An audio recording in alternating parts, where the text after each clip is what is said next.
judges, teachers, and friends. Today, let me introduce myself. I am Mariana Edulan Khoo from SJKC Minter. I'll be sharing with everyone a wonderful story titled King Midas and the Golden Touch. Long, long ago, in the ancient land of Greece, there lived a king called Midas. He was a fair king and he ruled his kingdom wisely. The people were prosperous and content. The king had one little daughter called Marigold, whom he loved dearly. One day, as the king was returning after doing a survey of his kingdom, he found Silenus.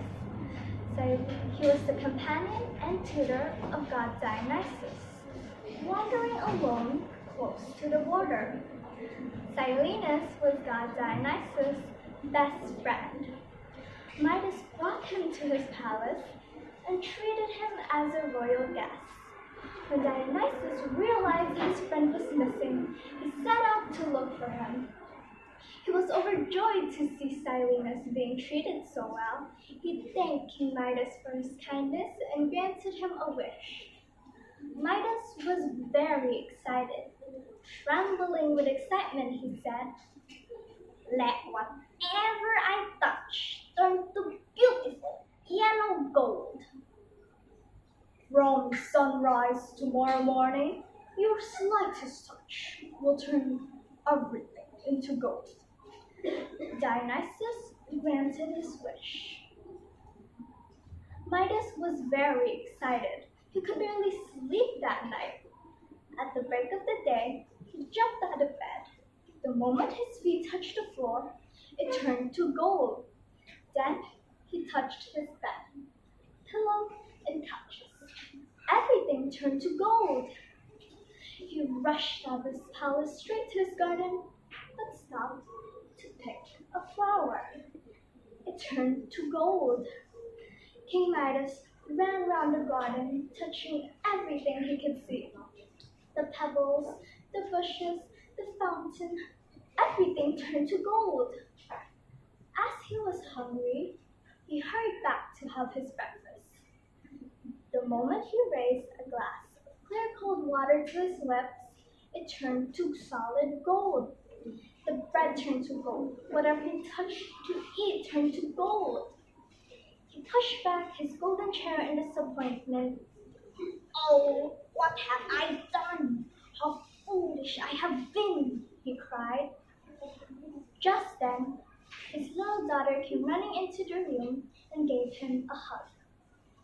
The princess turned into a golden statue. He cried and ran out of the palace and prayed for Dionysus to appear before him. The god appeared. Midas threw himself at Dionysus' feet and begged him to undo his wish. "Are you sure you no longer wish to have the golden touch?" Dionysus asked. No, I have learned my lesson. I no longer think gold is the greatest thing in the world." Finally, Dionysus said, "Go and have a bath in the water of the river Patos. You will become normal again. Then sprinkle some of that water on everything that had transformed into gold." The king rushed to the river and had a bath. Filling a pitcher with water from that river, he sprinkled it on Marigold first. Instantly, she returned to her normal and gave him a kiss. The king went around the palace, sprinkling water on everything he had touched. King Midas learned his lesson and lived the rest of his life being grateful and content with everything in his life. In my opinion, this story has a valuable lesson for all of us to learn, and that is, don't be greedy in life, but be happy with what you have. People who want to get everything all at once usually end up getting nothing in life. With this, I end my story. Thank you.